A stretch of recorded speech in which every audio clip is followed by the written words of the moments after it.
Esta ya no la revisamos, la anterior, bueno, esta. Ahora le comentamos sobre cimentaciones especiales. Entonces, bueno, toda esta parte de la clasificación de cimentaciones, que por supuesto iremos detallando en cada uno de los capítulos, cuando abordemos el diseño geotécnico como tal, podríamos ir cerrándolo con esta parte de la selección del tipo de cimentación. La decisión no es nada sencilla y no existe alguna normativa, alguna guía, algunas propuestas, un diagrama de flujo, que sería interesante desarrollarlo, pero la verdad es que no existe algo así como para facilite esa decisión, o que bajo normativa podamos plantearlo de una manera más sencilla. La respuesta también considero que es obvia, en el sentido de que están involucrados muchísimos factores. Como ya revisamos en las clases anteriores, solo de la estructura, solo de las cargas, pues involucra geometría, uso, materiales, por supuesto las descargas gravitacionales, accidentales. Solo de la estructura, ¿cuántas variables habría? Más las del suelo, ¿no?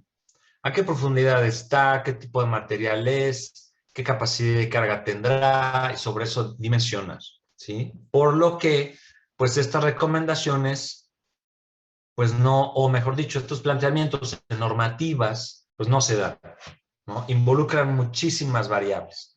Pero lo que sí se puede llegar a generar o encontrar en la bibliografía es información muy interesante que nos puede ayudar a tomar la decisión.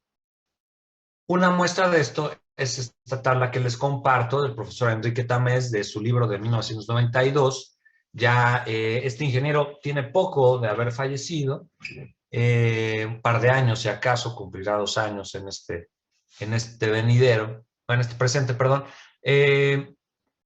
Y bueno, pues aporta específicamente esta tabla, que se ha dicho de paso, está muy ajustada a los suelos de la Ciudad de México, por supuesto, pero bueno, por lo menos ya nos estamos acercando, porque no me dejarán mentir que en sus materias anteriores utilizábamos libros, pues de Estados Unidos o de algún otro lado, no necesariamente mexicanos, salvo los de Juárez Vadillo, por supuesto, o los de Rico Rodríguez de Vías Terrestres, ¿vale? Que, bueno, también hay que ser justos, pues ya tiene mucho tiempo que se publicaron esos libros, más de 50 años, y bueno, pues ya no necesariamente es lo que hoy reina en cuanto a criterios, Bueno, el punto, y regresando a la tabla, es que ustedes observen, por favor, qué uso, qué trascendencia tendría en relación a la elección del tipo de cimentación. A ver, vamos a dar un par de minutos, si acaso, para que puedan revisar esta tabla, por favor, y la comentamos, claro está.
Bien, ok.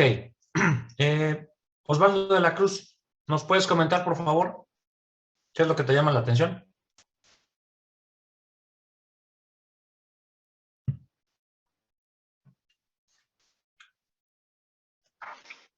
Ingeniero, buenos días. Gracias. Ay, no sé si ya se ve mi cámara. Sí, ya, gracias. Ay, disculpe. Bueno, en mi parte lo que usted bien comentaba era que aquí Enrique también nos facilita una idea de cómo poder ir viendo las cualidades del suelo y a partir de ello decidir algún tipo de cimentación. Pero en donde no es, donde es vago, la información es que en tipos de cargas no podremos como tal decidir qué es tan grande o qué tipo de carga es grande o se clasifica en grande o qué tipo de carga se clasifica en pequeña. Un ejemplo es que, disculpe, en suelos con resistencias muy bajas, como hemos visto, se recomienda buscar un estrato más fuerte. Por eso es que nos marca que pilotes y también con compresibilidad, o sea que va a tener algunos, disculpe, o sea que el suelo va a reducirse, va a estar comprimiendo, es recomendable utilizar ese tipo de cimentaciones. Y en el caso contrario, en donde tenemos un suelo un poco más adecuado, en donde la resistencia es alta, las compresibilidades son bajas, podemos utilizar cimentaciones que son someras o superficiales, como las conocidas zapatas aisladas o en algunos casos las zapatas continuas. Ok. Bien, Osvaldo, muchas gracias. Vamos a pedir opinión de otra persona más para comentar también. Diana, por favor. Diana Soto Gallardo, por favor.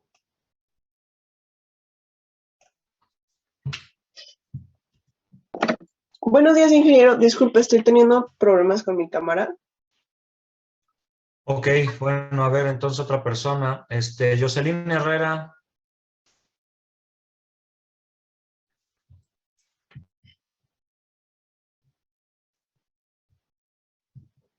Jocelyn Herrera. ¿No me escucha? Sí.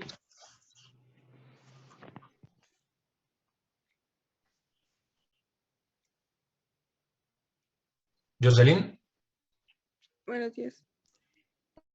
Buenos días. Pues, como lo comentaba mi compañero, pues es para que nos demos una idea de cómo podemos hacer la selección del tipo de cimentación. Nos muestra ahí como el suelo, de la resistencia que va de muy baja a muy alta y de la compresibilidad de muy alta a muy baja. Y bueno, igual de la estructura, de la magnitud de la carga. Eh,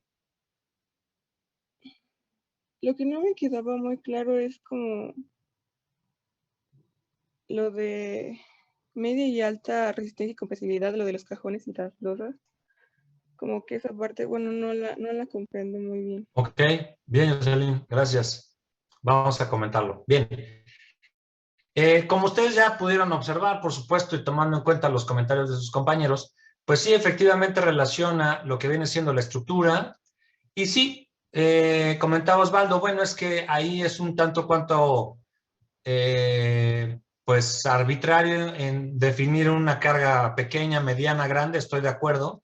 Sin embargo, pues también es, pues a lo mejor el beneficio de esta tabla. No estoy, o sea, tampoco estoy diciendo que con esta tomen las decisiones, ¿eh? Es una herramienta de muchas que pueden encontrar. Inclusive en algún libro, en algún momento, llegué a encontrar como una especie de diagrama de flujo, ¿no? De toma de decisiones. Entonces, mientras más herramientas de este tipo tengamos, eso sí les aseguro que la decisión sea un poco más clara, un poco sencilla, pero sí por lo menos clara, ¿vale? Pero bueno, es cierto, o sea, dentro de las generalidades, ok, nosotros mismos tendremos que identificar a qué llamar una estructura de magnitud pequeña o grande. A lo mejor un punto de partida puede ser estructuras pequeñas, por lo regular se plantea, pues sí, por supuesto, de un nivel, dos niveles, hasta tres, cuatro niveles, estructuras pequeñas. Magnitudes medianas, por ejemplo, el criterio de niveles está dado en una edificación, pero una nave industrial, pues es de un nivel, por lo regular. Pero las magnitudes no son pequeñas. Entonces, a lo mejor ahí estaríamos como en mediano, más o menos. Un edificio más alto, 8, 9, 10 niveles, 15. Y grandes, pues por supuesto ya descargas mayores. Para que a lo mejor ahí pudiéramos tener un criterio que nos pueda ayudar a separar esa parte, ¿no? Y bueno, dense cuenta que en cuanto a resistencia, lo comparado a la compresibilidad, pues un suelo de muy baja resistencia da como consecuencia también un suelo de alta compresibilidad, ¿sí? Baja resistencia, alta compresibilidad, ¿no? Entonces, bueno, si lo tomamos en cuenta de esa manera, entonces tendríamos las condiciones del suelo, dense cuenta ambas, ¿sí? La resistencia al esfuerzo cortante del suelo, que es la primera, y la compresibilidad, que es la segunda. ¿Ok? Porque con ese criterio de la resistencia, nosotros vamos a poder calcular la capacidad de carga de diseño. Y con el criterio de compresibilidad, con el factor o con el parámetro mecánico, la propiedad mecánica de compresibilidad, podemos calcular los asentamientos. Son dos criterios importantes, básicos, imperdibles, que todo diseño de cimentaciones debe de tener. Así, tal cual. ¿Vale? Todo diseño de cimentaciones debe de estar calculado por capacidad de carga y por asentamiento. ¿Sí? Lo iremos revisando también más adelante, pero es importante citarlo. Bien, ahora, esa interpretación es relativamente sencilla, también es la ventaja de la tabla, ¿no? Es una herramienta muy sencilla de identificar, de utilizar. Entonces, bueno, por supuesto, si tenemos un suelo muy bajo de resistencia y una compresibilidad alta, pues por supuesto la recomendación van a ser pilas. Si nos vamos al otro extremo, a donde tenemos una resistencia muy alta y una compresibilidad muy baja, es decir, el suelo es poco deformable, pues entonces zapatas. ¿Correcto? Digamos que estos extremos están muy bien identificados. La pregunta es, ¿qué sucede en lo que está en medio, que es la gran mayoría de los casos a donde vamos a participar? Digo, participaríamos en todos, por supuesto, pero me refiero a que estamos en una constante toma de decisiones en cuanto al tipo de cimentación. Recuerden, los cajones de cimentaciones son los sótanos que por lo regular se solucionan con una losa, ¿vale? El cajón, hablando de una cimentación compensada por lo regular, sobrecompensado, semicompensada, subcompensada en función de la diferencia en cuanto al suelo excavado y el peso de la construcción. El peso del suelo excavado y el peso de la construcción. Eso hablamos de los cajones, que si se dan cuenta, están muy bien definidos cuando hablamos de materiales poco resistentes y altamente compresibles. Cajón. ¿Vale?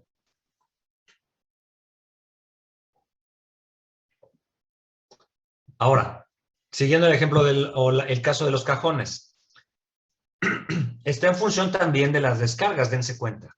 Porque si nosotros llegamos a tener descargas grandes, pues entonces no va a haber otra opción más que pilas.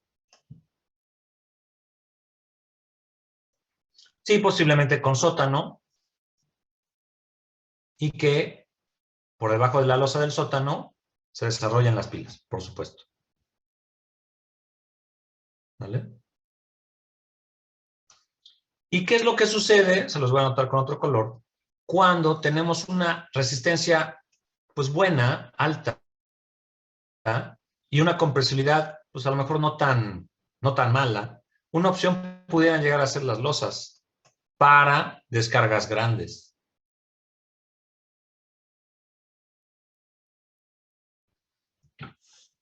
Estará en función de qué tan robusta pudiera llegar a ser la losa.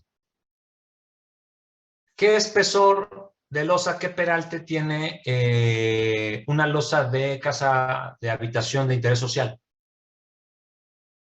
¿Alguien sabe? ¿O estima? Debería de ser 10 centímetros mínimo. 10 centímetros, 4 pulgadas, 5 pulgadas, 10, 13 centímetros, exacto, o sea, es pequeño. Pero no quiere decir que todas las losas sean así. O sea, podemos incrementar el peralte, ¿están de acuerdo? En función de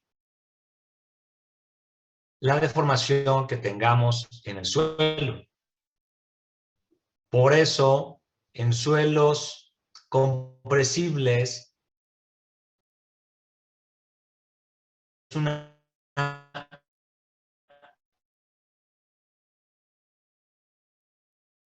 opción a tomar, ya es definirlo y no tan así, pero sí es una buena opción considerar lo que vendría siendo una losa de cimentación, claro.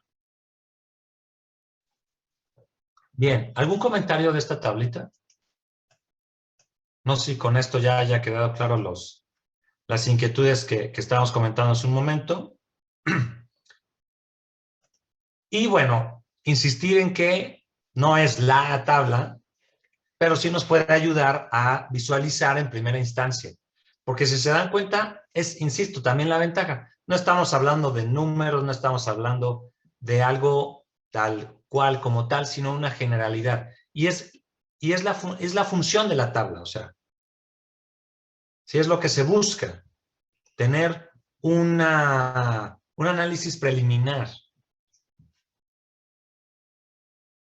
Inclusive, con esta información, a grosso modo, la podemos ir identificando en campo, ¿no? Con las lecturas inmediatas del sondeo de prevención estándar, por ejemplo, donde vamos dibujando ya el perfil en función del número de golpes de la prueba de prevención estándar, podemos ir revisando por dónde habría que ir decidiendo, ¿no? Osvaldo. Gracias, ingeniero. Bueno, a lo mejor para visualizar un poco más numéricamente esta tabla, usted en base a su experiencia, ¿qué podría considerar compresibilidad muy alta en donde haya dicho aquí tienen que ir sí o sí pilas o pilotes y en donde usted diga compresibilidad muy baja? Entonces la soluciona con zapato. A lo mejor para tener una idea de qué valores contemplar, obviamente sin sacar de lugar la experiencia que fuéramos adquiriendo con el paso del tiempo. Sí, claro. Pues, compresibilidades, acuérdense que la compresibilidad es a través de la prueba de consolidación, lo comentamos hace un momento. Eso es importante porque, perdón,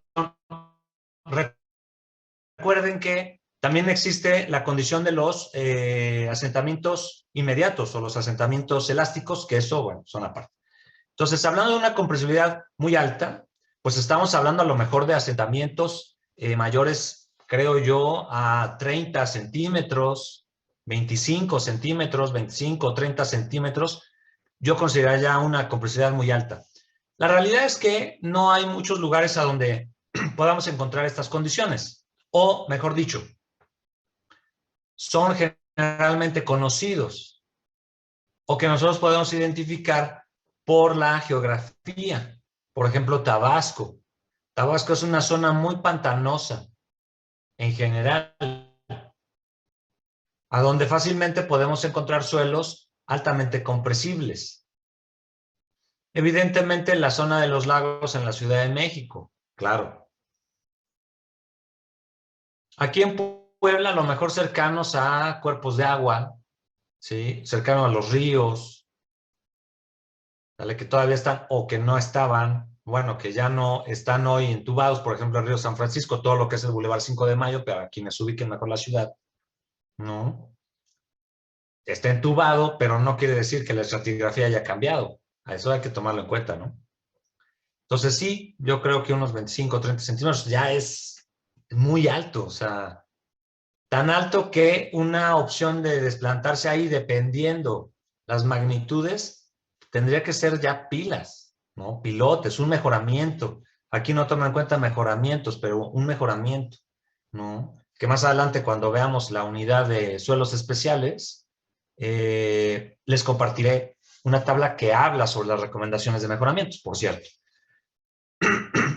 Y muy bajas, bueno, muy bajas, pues pueden ser tepetates, cuyos asentamientos ni se aprecien. Es más, prácticamente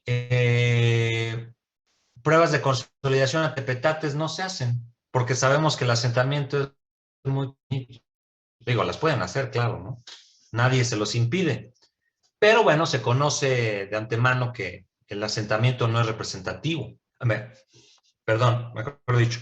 El proceso de consolidación no es representativo en tepetates, en las tobas, suelos tobáceos. Son muy duros. Entonces, bueno, ahí estaríamos hablando de el otro extremo. O a lo mejor asentamientos menores a 5 centímetros, ¿no? Puede ser ahí un criterio de una compresibilidad muy baja.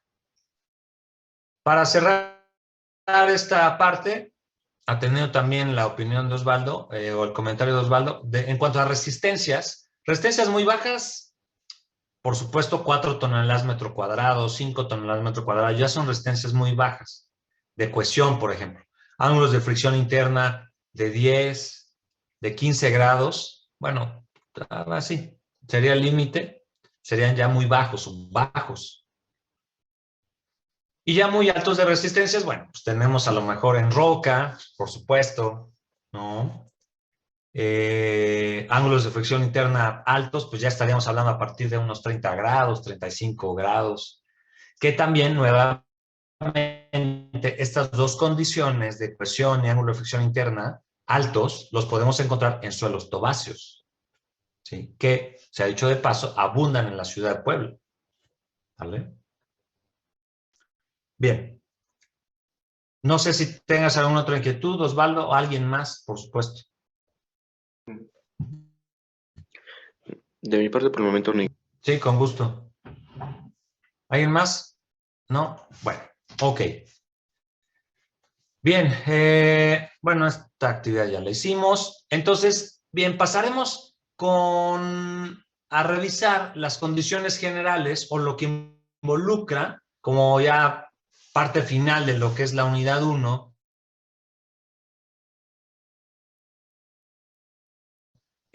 las condiciones geológicas, especificando en nuestra, pues nuestra ciudad o específicamente la zona conurbada del Valle de Puebla, prácticamente. ¿Vale? Para ello, hoy les compartiré 2 documentos que hablan sobre la zonificación geológico-geotécnica del Valle de Puebla. Uno publicado en 1998. Hay uno anterior, del 76. La realidad es que no lo demerito, pero prácticamente se considera el más completo, el del 98 hasta la fecha.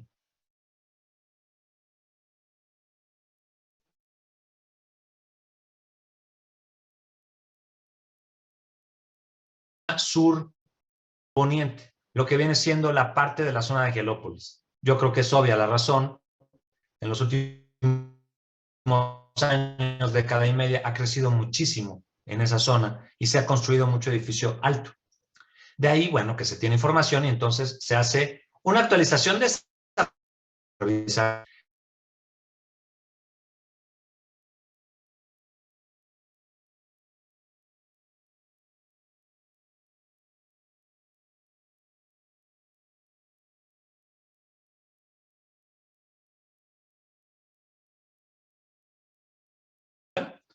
De ahí que lamentablemente de manera continua se presenten inundaciones importantes.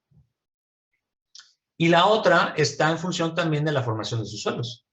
Los ríos, los valles de inundación, ¿vale? Las transgresiones marinas también se toman en cuenta, no recientemente, sino a lo largo de la historia, por supuesto. Y bueno, la formación caliza netamente la península de Yucatán, creo que está bastante evidente en este mapa. Si han tenido oportunidad de visitar por allá, bueno, pues lo confirmarán también. Bien, ¿algún comentario? La desventaja de este tipo de mapas, que sí son muy útiles, por supuesto, son las escalas. Son escalas muy grandes, ¿no? Y de ahí entonces que tendríamos unas escalas un poco más pequeñas, por ejemplo esta que es del INEGI, la anterior era del Servicio Geológico de Estados Unidos, de Norteamérica, esta es del INEGI, y es una zona donde podemos, o mejor dicho, es una porción de la carta geológica que involucra la ciudad de Puebla. Pero se cuenta que la ciudad de Puebla, como zona urbana, lo marca así, zona urbana. Ah, ¿y luego qué? ¿No? Entonces, de una carta geológica, podemos suponer que es el material que está alrededor. La realidad es que no podemos, sí, es que la carta geológica marca específicamente que el material, pues no. No es así.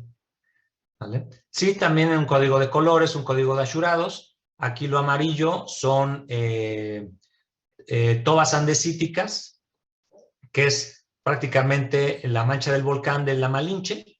¿Sí? Todo esto es la marca del volcán de la Malinche. Tepetates, que vienen siendo todas estas zonas, el color anaranjado, ¿sí? Materiales de origen volcánico, tobacio. Y lo que es de tonalidad crema, se los marcaré en azul, todo esto, ¿sí? Se lo estoy rayando adrede, pues son materiales aluviales, ¿vale? De arrastre, que se han ido acumulando, por supuesto, a lo largo de cientos de años, miles de años. Y deberíamos de entender que estas son también las zonas más bajas, ¿sí? A través de fenómeno de temperismo, ya sea químico-mecánico, pues entonces se van formando este tipo de suelos.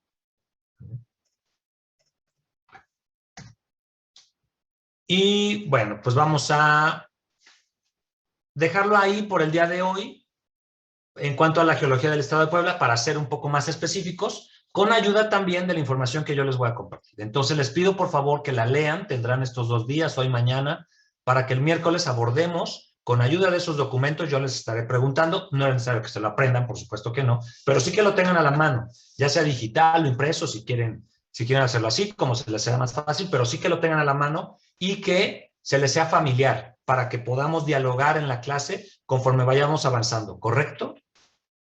Por supuesto, yo creo que está de más, pero pues, se los indico, estaremos tomando participaciones de todo ello, ¿no? O sea, todo. Tomen en cuenta que se considera todo, por supuesto, ¿sí? Y es importante motivar la participación de ustedes, por supuesto, ¿no? Esa es mi intención. Bien, ¿comentarios? ¿No? Les recuerdo, el exhorto para que estudien, por favor, ¿vale? Bien, ¿dudas? ¿No? ¿Todo bien? Todo claro, ingeniero. Perfecto. Bueno, muy bien, pues entonces vamos a... Perdón. No, comentaba que todo bien, ingeniero. Ok. Bien, perdón, Paulina, gracias. Ok, pues vamos a dejar la sesión hasta aquí y nos conectamos el día miércoles. Les comparto la información para que la lean también parte de la sesión de mañana y en el momento que tengan oportunidad para estar listos el miércoles a las 8. Que les vaya bien, gracias. Con el mismo enlace de hoy nos conectamos el miércoles. Saludos, bye.